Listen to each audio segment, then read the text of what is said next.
శ్రీనివాసుడంటేనే అలంకార ప్రియుడు.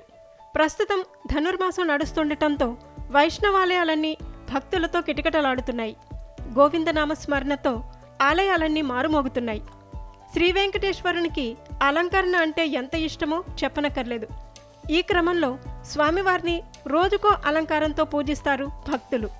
అయితే కాకినాడ జిల్లాలోని ఓ ఆలయంలో స్వామివారిని బంగారు ఆభరణాలతో, పట్టు పీతాంబరాలతో అలంకరించకుండా కమ్మని పులిహోరతో స్వామివారి రూపాన్నే తీర్చిదిద్దారు. తిరునామంతో పసుపు వర్ణంలో పులిహోరలో ఒదిగిపోయిన స్వామివారిని పెద్ద సంఖ్యలో భక్తులు తరలివచ్చి దర్శించుకున్నారు.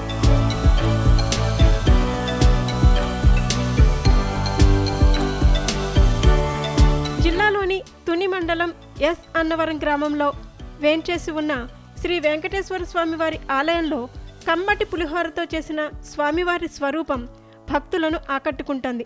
ఆలయ కమిటీ, అర్చకులు అంతా కలిసి 150 కేజీల పులిహోరతో వెంకటేశ్వర స్వామివారి రూపాన్ని తీర్చిదిద్దారు.